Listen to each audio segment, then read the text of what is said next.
Christ remplit toute chose. Et toute chose remplie en Christ. Peut-être l'une des meilleures illustrations de cela nous est donnée par Salomon. En réalité, il est dans l'Ancien Testament pour ce but même. Nous connaissons tous le roi Salomon et sa grande sagesse. L'expression « la sagesse de Salomon », c'est le synonyme même de la sagesse. Si quelqu'un montre une sagesse ou une finesse particulière, nous le qualifierons aisément de petit Salomon.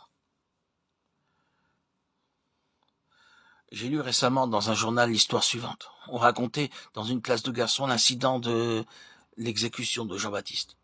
Nous nous souvenons que Salomé avait dansé en la présence d'Hérode. Celui-ci en avait eu tant de plaisir qu'il lui dit « Demande-moi ce que tu voudras et je te le donnerai. Sera-ce la moitié de mon royaume ?» Marc 6, 22, 23. La jeune fille alla consulter sa mauvaise mère, Hérodias. Celle-ci haïssait Jean-Baptiste, qui avait jugé ses voies perverses. Elle conseilla à sa fille de demander la tête de Jean-Baptiste. Hérode, en apprenant cela, fut dans une très très grande détresse, et il chercha un moyen de s'en sortir. Mais il n'en trouva point, et à cause du serment qu'il avait fait, il ordonna que la tête de Jean-Baptiste lui fût apportée. Ici, le maître s'adressa à la classe et demanda à ses élèves, « Maintenant, qu'auriez-vous fait si vous aviez été à la place d'Hérode ?» Et un garçon bien éveillé s'écria, « J'aurais dit à la femme, cela appartient à la moitié du royaume que je ne t'avais pas promis. » Et ainsi, dans le journal, l'histoire était intitulée « Un jeune Salomon ». Ceci est juste dit en passant, mais Salomon est le synonyme d'une vaste sagesse, aussi d'une vaste richesse.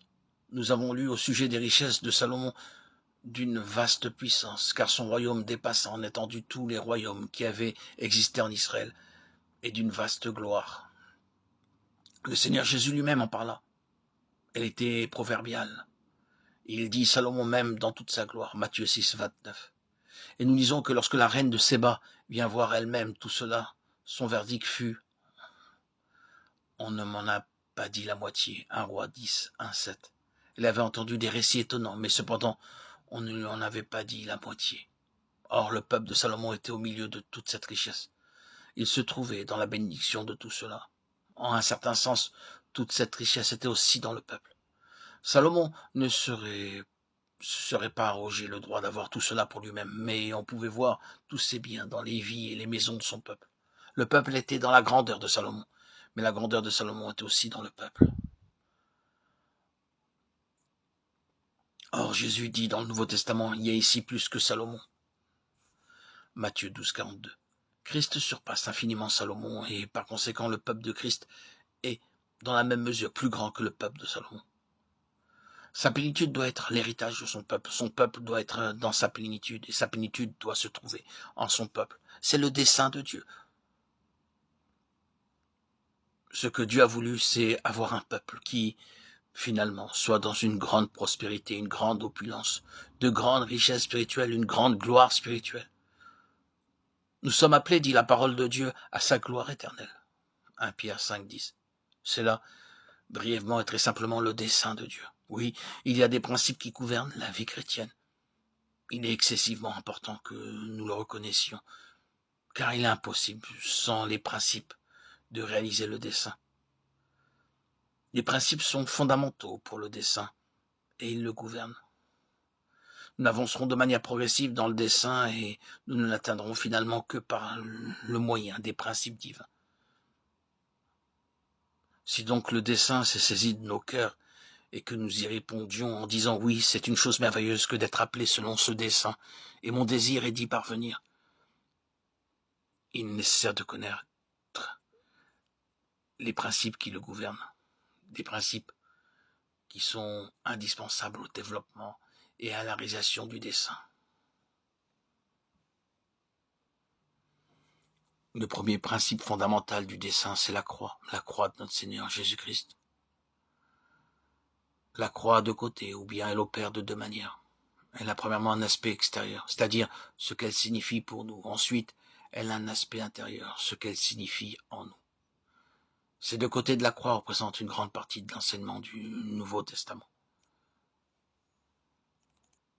La croix doit être une puissance permanente dans notre vie. Elle est un principe qui doit être continuellement à l'œuvre en nous.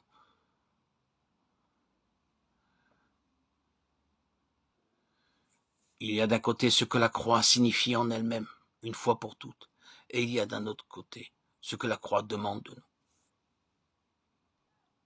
Le second principe ne peut être mentionné que brièvement avant de terminer.